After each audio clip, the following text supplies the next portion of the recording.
Why Syria and not the DPR or the LPR? Ordinary troops do not get sent there. They send the guys who are trained, the specialist. It's like you go to war, but it doesn't feel like war. It's like some kind of demonstration. They march to songs, amongst other things. There's a priest, balalaika, matryoshka, vodka, and other Russian traditions. What were your duties there? We were looking for gas. Everyone needs oil. In any case, you were watched by those who were in Syria. At least one or two people will watch and confirm my words. Serve a fool, you'll get a badge.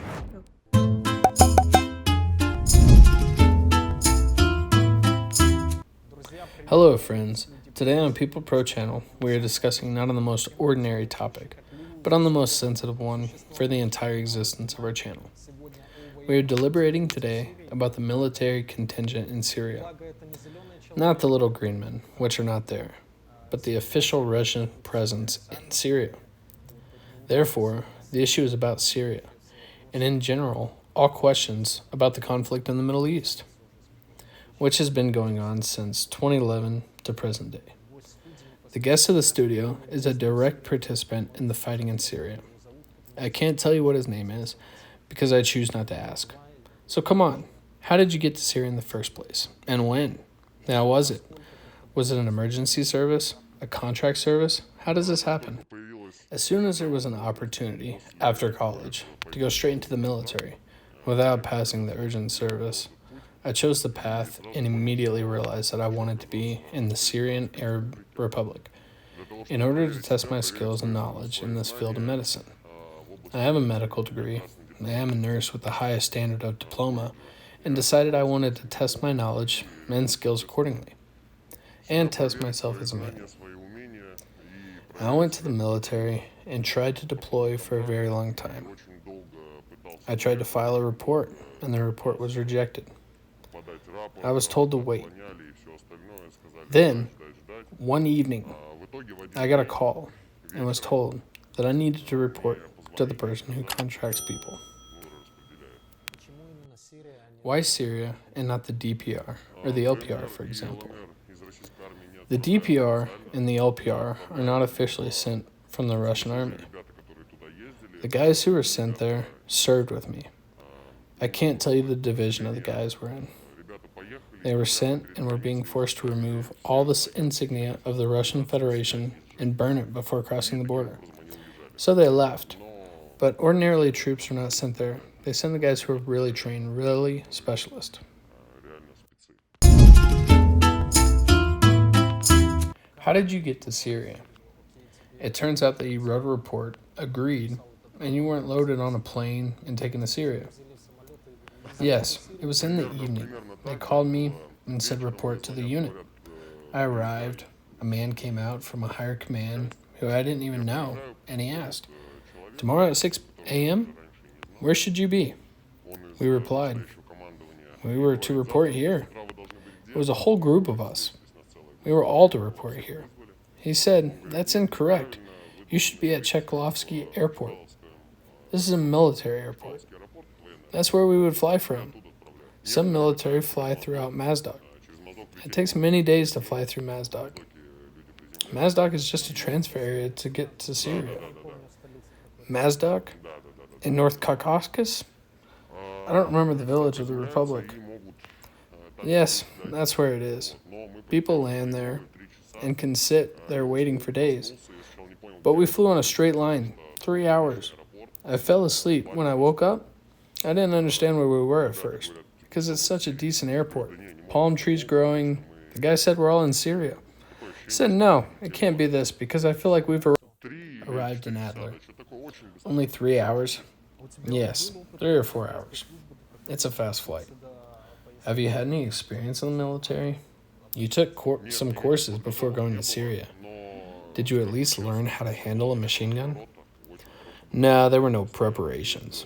But I will honestly say that I had a very good company, a very good battalion, which constantly practiced shooting. And there is this practice for this. They bring 20,000 rounds of ammunition and say, "Until you shoot, you will not go anywhere. You were forced to shoot 20,000 rounds of ammunition. First you aim, try and hit the targets, then you load your gun and go. There were no tactics. Probably 80% of those who fly there have no tactics and no training. So they don't have any combat experience? No, absolutely not. You can compare it with recruits who had no experience that fought in Chechnya. As in Chechnya? Yes. The only thing that is, if we're talking about Chechnya, then the guys were really sent as cannon fodder. After all, the war in Syria is no longer just go out and shoot. There's a completely different war there now. But you went as a medical worker, right? When I went, I was assigned to the security company and was appointed as guard. As a guard, you go to this tower. You stand for 2 hours, and then you sleep for 2 hours. Then you're in the guardhouse for 2 hours on guard, and after that, 2 more hours to sleep, and then again for 2 hours to stand on the tower. You're standing in an iron box, which is very hot. Very hot. They brought some new towers to the base, supposedly with air conditioning, but they're just sitting there. They actually brought them, but they just sit there and will never be used.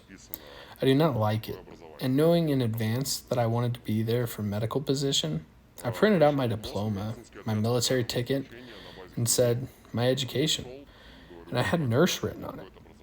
I joined the MOSN, Special Purpose Medical Unit, at the Communion base. I have the education. I was told, yes, we have a shortage of personnel.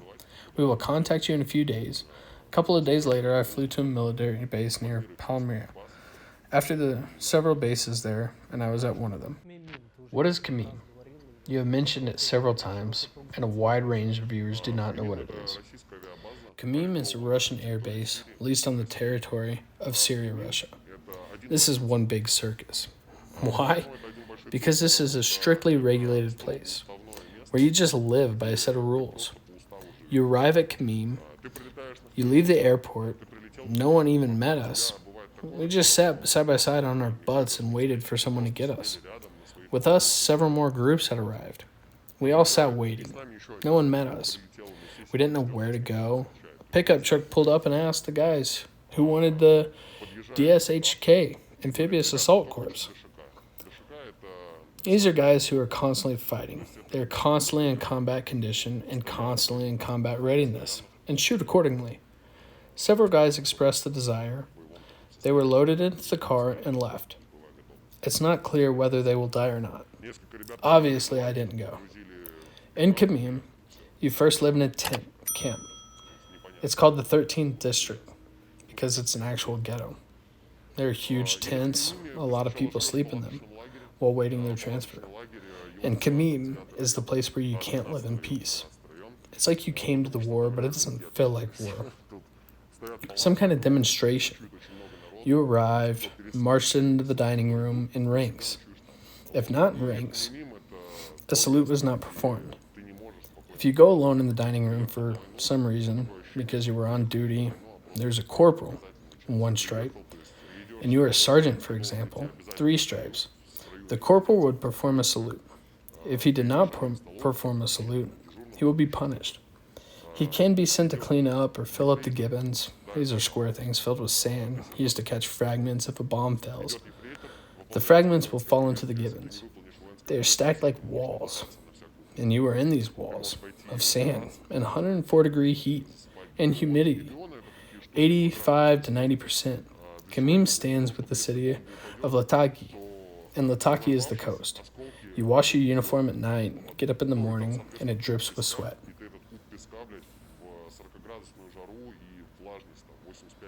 Is the humidity high? Very high, yes. Some officers even have to clean up the cigarette butts. Even the senior lieutenant can have this punishment. This is just one part of the circus. The next part is you have to stand at ease 1,000,000 times a day. You are at war. You go to the parade ground and stand at ease in the morning, at lunch, in the afternoon, in the evening, constantly. You're constantly standing at ease. You can't go to the tent to rest if you don't have any task. If you don't have any task, then you're fucking up. So you have to find at least some task, any task. It can be anything. Sweep, go clean. Accordingly, the circus still exists. Why? Because you come as a combat unit. Every night, they march to the songs. There's a priest who sprinkles holy water on everyone. Yet there's a question of religion, of course. But there are Muslims and Christians and different religious denominations. And there's a priest who sprinkles holy water on everyone in war and blesses the military and what they do. It's not accepted in Christianity at all. Although, if you take into account the Christ campaigns, which have always been, then Christianity is one of the most bloodthirsty religions, and then everything is okay. But this is a personal matter for everyone. I never get into it and the choice of everyone who believes in different gods, as if a personal choice of an individual.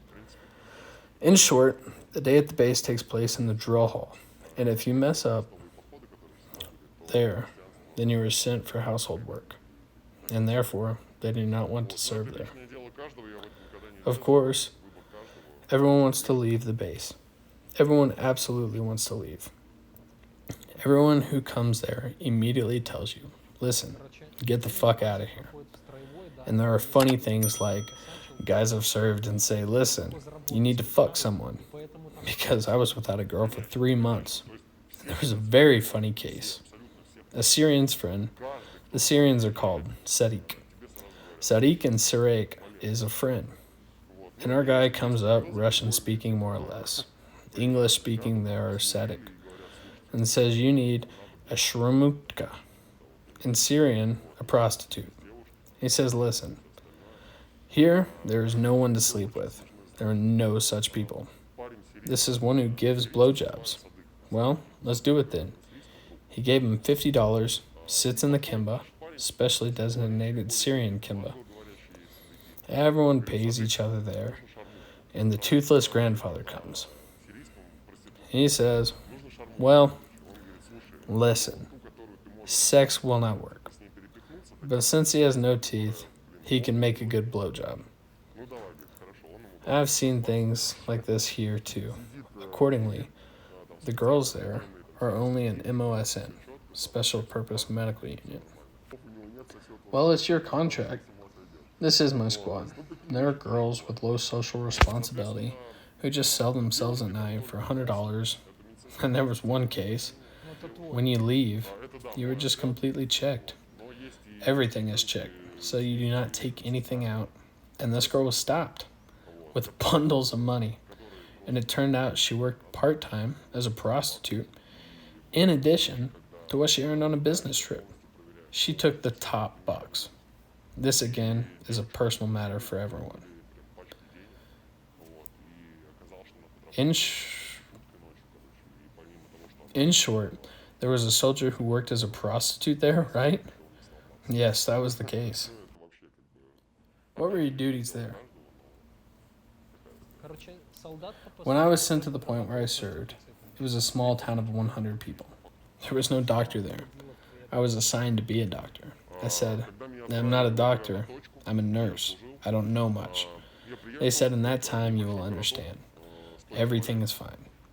My duties included helping the personnel who got sick, who did not get sick, who flew there and got sick with a disease. A person just needed to poop for a few days, and I also got sick with this. Diarrhea? Yes, you sweat so much. You have a 101 to 104 temperature for several days, and everyone who came was ill, and everyone needed treatment. Well, the treatment there is not particularly strong. Tablets of loperamide and paracetamol to bring down temperature. And there's already a special case then compress. Trinidazole, Alchipol? No, it was not there. What you have mentioned are drugs that are not there. Well, it's like in prison, and with the pre-trial detention center. The doctor comes, gives you a pill through the feeder, breaks the aspirin into 2 parts, one for the head and the other for the leg, the third for the ass. Yes, there is such a thing. I also constantly monitored the personnel and constantly traveled with the group. If the group went to other cities, I went with them. In the event of attack, I had to help. Pull out from the battlefield? Well, I had to pull people out from the battlefield. Bandage them, compose them, move fast. I had to be a fast medic. First aid should be provided so that the person simply did not die, and he was wounded in the right hand. I had to make it so that he could shoot from the left. This is military medicine, military practical medicine. But if you didn't learn all that in college, did you? No, I was taught a lot in college. Thank you to my college and thank you to very much my teachers. Thanks to them, many lives were saved. In total, I think I saved 8 people who could have died. I was in the battlefield, right? After the battlefield, there were 2, which were the difficult cases, and 6 people were victims of bites from scorpions, the viper, which is found there. But at the same time, you have to absolutely no antidote. I had a Syrian antidote, which was expired, and I called the base of Kamim and said, the guys need antidotes. I have guys getting bit, and it's a serious problem. They tell me there's no antidote. Just cope with it. The only thing that helped me was calcium chloride. This is a very strong antihistamine. First, we gave saline.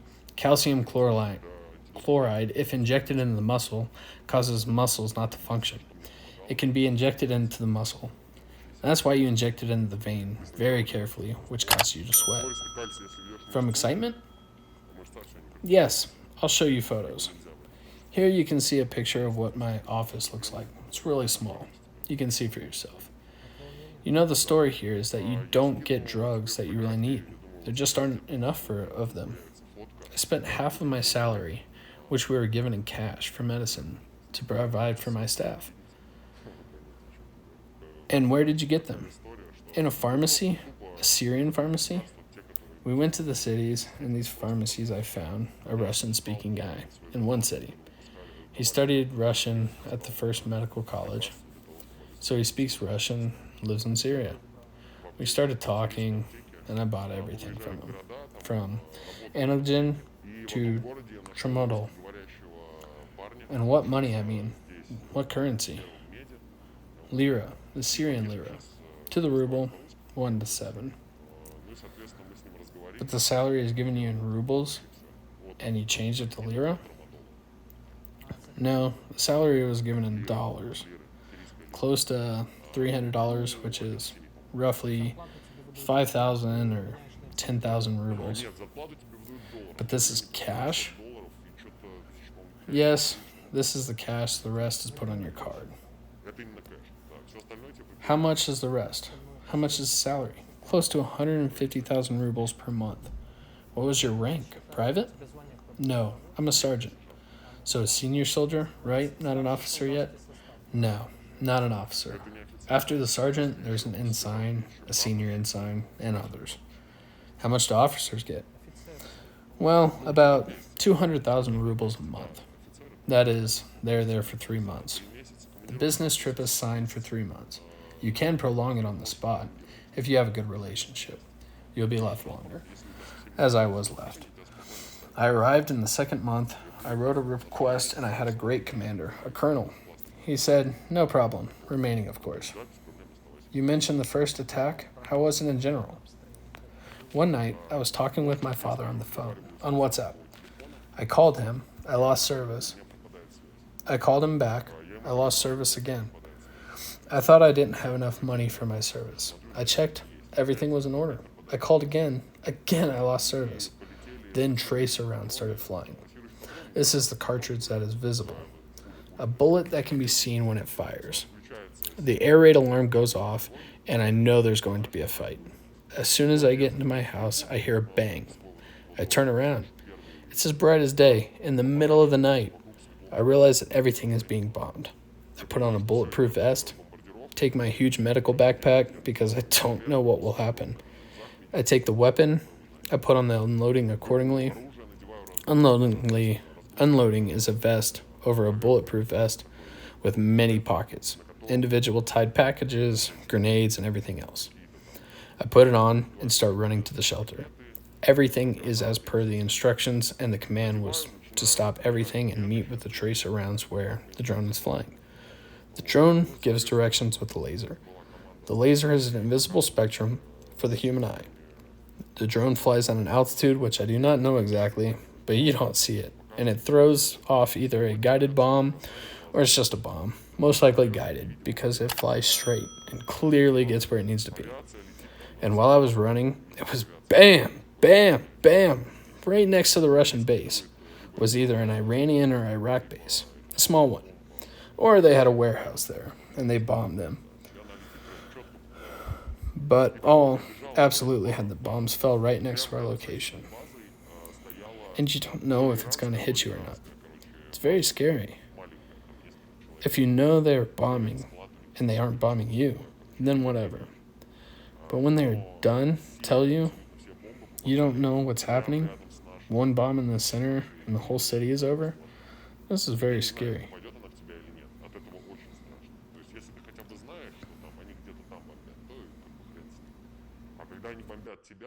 How many bombs were fired that night? It was the evening, wasn't it? A lot. So many.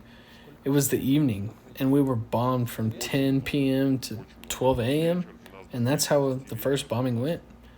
After that, you become hyper-attentive, hyper-responsible. You really understand that this has happened to you. Then I couldn't stop imagining it. I couldn't get over it. I kept picturing it. And then after the whole trip, I felt so bad that I began to become depressed. So depressed that my friends took me to a psychiatrist. Paid them, and the psychiatrist worked with me. And I realized that everything is fine now. It's not likely to happen again. Did anyone else die? Only Iranians got killed. The Russians survived. Thank God our guys didn't get caught. There were explosions right next to the checkpoints, but the fragments did not reach. And mosquitoes? Mosquitoes, were they bad in Syria? Actually, there were no issues with mosquitoes at all. We only had problems with scorpions and phalanges. This is a photo of the scorpion. The sun spider is real. I saw it for the first time. It's a horrible creature. The sun spider is the size of a finger, right? It's not the size of a finger. It's huge. They are 10 centimeters. Here's a photo. I killed this one. Squashed it. You can see its mouth. It's venomous, and when it eats, it leaves deadly venom on the front of its legs. And if it bites you, the venom penetrates, and you have 40 minutes before you die. If the scorpion gets you, 30 minutes after the bite, you die. When a person is bitten by an anti-insect viper, sun spider, or a scorpion, they immediately start trying to suck out the poison or run for help. This is a terrible thing to do. The faster you run, the faster the poison spreads through your blood, and the faster you kill yourself. So you need to stop the blood flow above the bite so that doesn't spread. If it gets bit on the hand, you need to tie it up there. You can't stop the blood flow, because if you're pinching the blood stagnant, the concentration of the venom in the blood becomes so great that when the poison enters the bloodstream, it becomes like jelly. Now you have a blood clot. So you'd have to amputate? Well, yes. And those are the consequences. I mean, it can't really be bad. Therefore, you cannot do this. You just need to call the nurse immediately. He will do everything. Don't stop him from working. Just lie down and don't move. You mentioned the military police. Who's that? Most of them are just complete freaks because they have power to do anything. For example, if the sergeant didn't like the way the major performed his military salute, he calls a lieutenant colonel of the military police. He already has the right to reprimand him, give him some work, clean up, etc. These are the guys who just serve for the power. It's like managing your own security, like in Ministry of Internal Affairs. Why are there military police in Syria? Now that is a good question. And why the military police? Why are there so many of them? Just an insane number of them. What for? What are they trying to do? To wage war between your soldiers? Constantly checking on them on these salute greetings? They are needed to keep order in the camp. They are bitches who walk around just to punish you. They have a plan. They need to punish 10 people a day, and they will punish 10 people a day. They don't care about anything.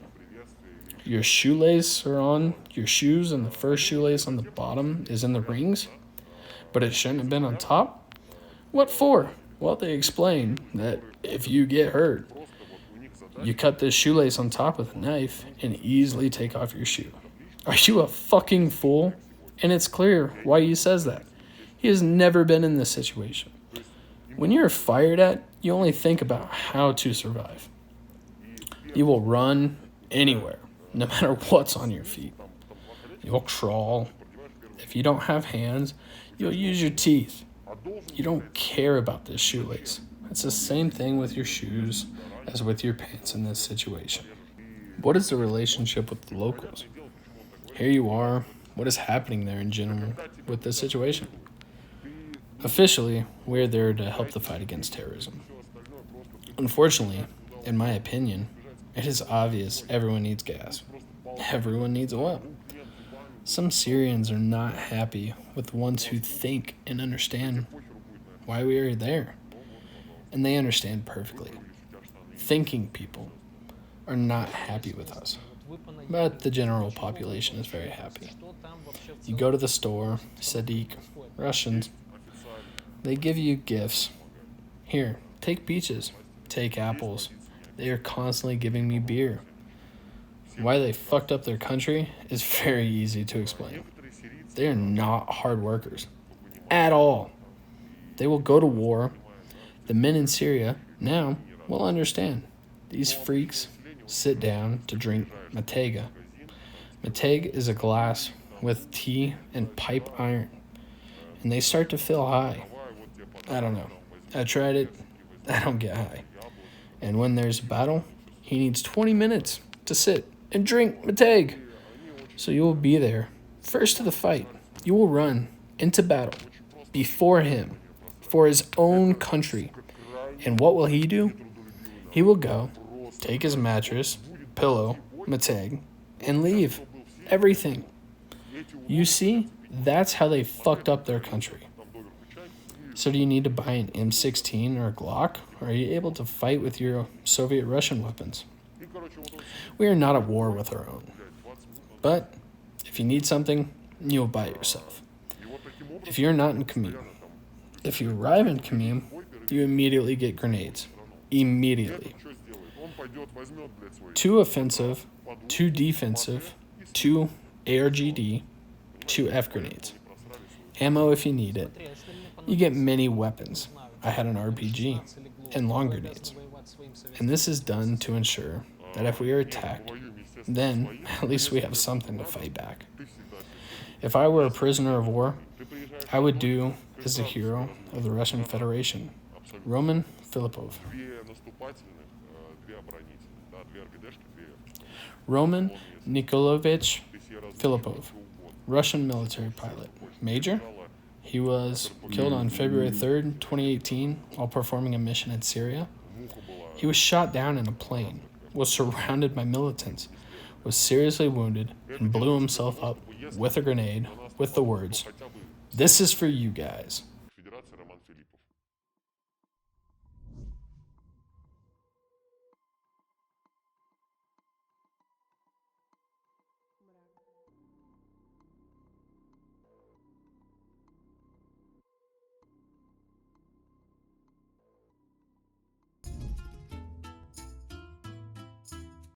What did your commanders explain to you?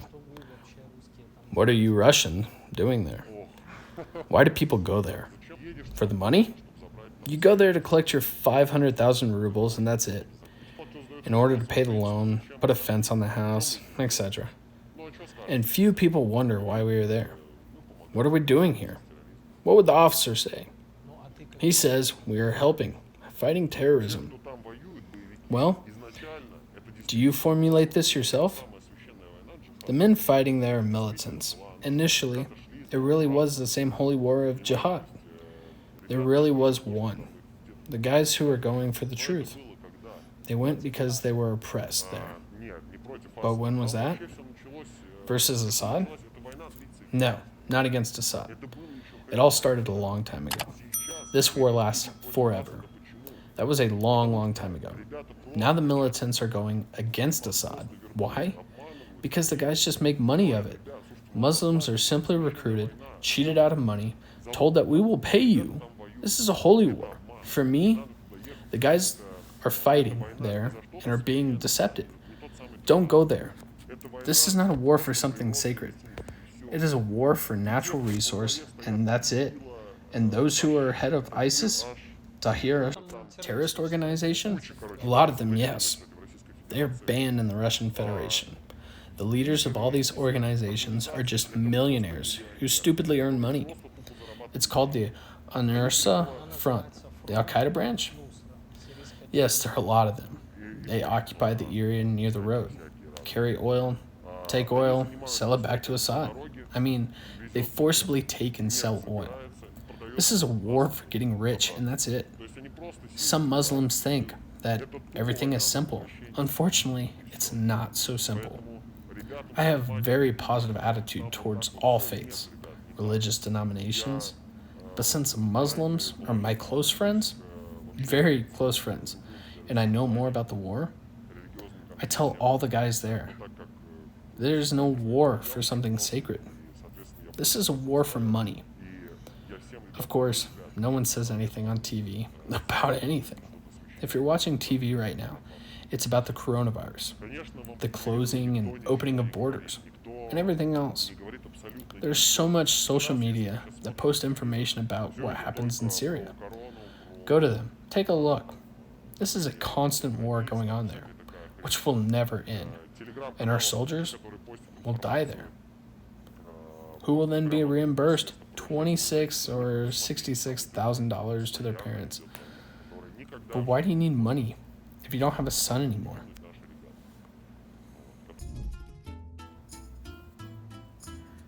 Did you have to kill people? No. Did you lose any friends? Yes, there was one time.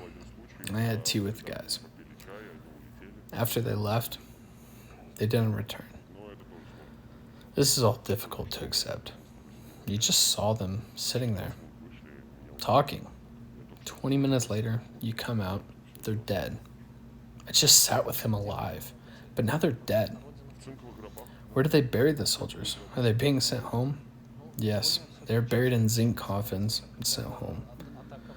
What's the most common cause of death? Is it some kind of enemy attack? Explosions in the city? Yes, of course.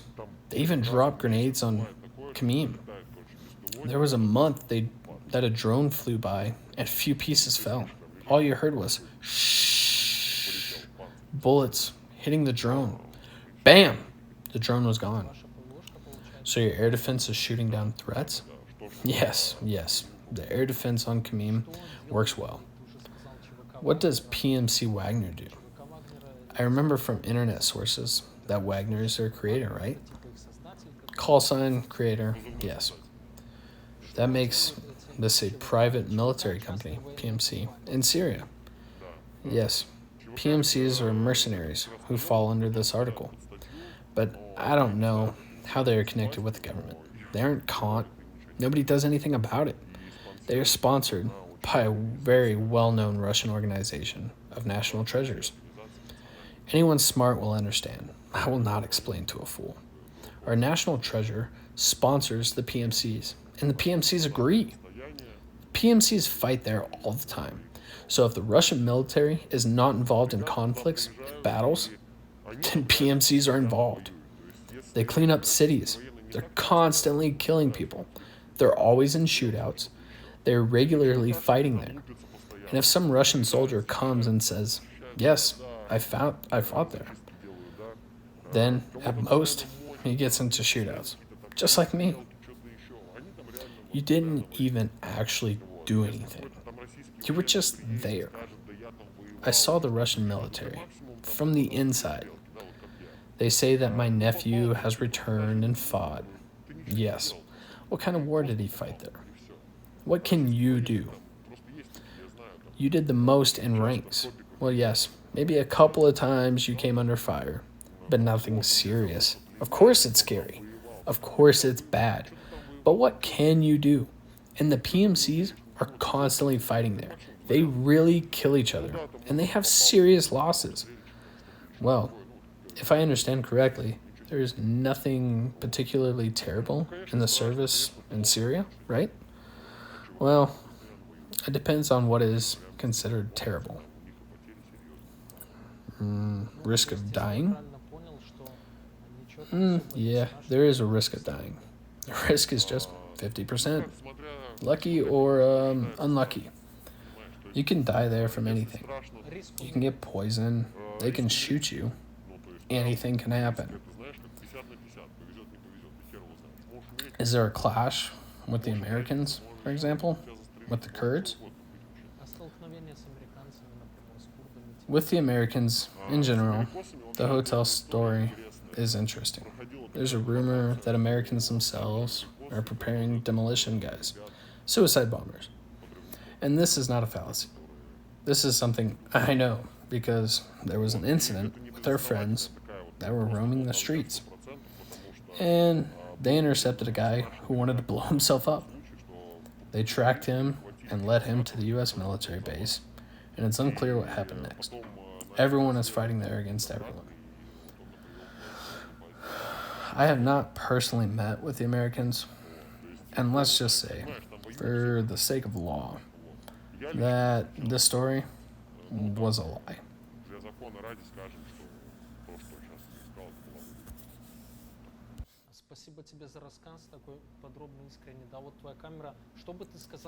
Thank you for your story. It was detailed and sincere. You're on camera. What would you say to the audience now? Is it worth going there? And what would you say to a young man who is now 18, 20 years old, who, like you, wants to test himself and get to Syria? My friend, your life is simply priceless. The experience you will get there will be serious, and you will gain at least 10 years of wisdom. But your mother, your parents, if they lose you money, $66,000, won't bring you back. And if you suddenly, after hearing this, decide to go or not, I will tell you one phrase that you should always remember. Serve the fool, you will get a badge. Remember it forever, and never again in your life think about going to war. Такой выпуск, ребята. Вот ваши вопросы, замечания, комментарии, жалобы, лайки, подписка на канал. Such an experience, guys. Your questions, comments, likes, and subscriptions to the channel. I thank everyone. I'm getting goosebumps after hearing you say that.